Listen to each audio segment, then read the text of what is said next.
చాలా personal lifes కూడా attach అయి ఉంటాయి. అవును. సో ఇవి కూడా ఆటోమేటిక్ క్లయింట్తో మాట్లాడేటప్పుడు అవి ఆటోమేటిక్ ఇన్వాల్వ్ అవుతూ ఉంటాయి. అవును. సో దాన్ని ఎలా డీల్ చేస్తారు?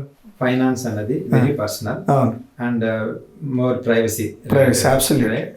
And it attach with lot of emotions. Emotions, exactly. అన్నది చాలా ఎమోషన్స్.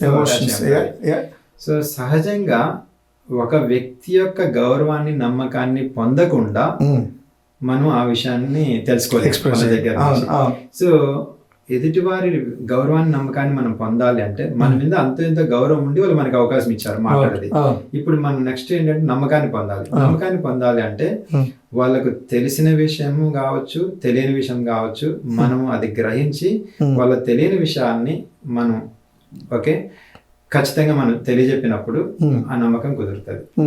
చాలా వరకు ఇప్పుడు మనకు వాళ్ళకి తెలిసిన విషయాలు మనకు తెలిసిండొచ్చు, వాళ్ళకి తెలియని విషయాలు మనకు తెలిసిండొచ్చు, రైట్? వాళ్ళకి తెలియని విషయాలు మనం తెలియజెప్పినప్పుడు ఆ నమ్మకం అనేది కుదురుతుంది. ఓకే. సో ఆ నమ్మకం కుదిరినాక వాళ్ళు ఓపెన్ అప్ అవుతారు.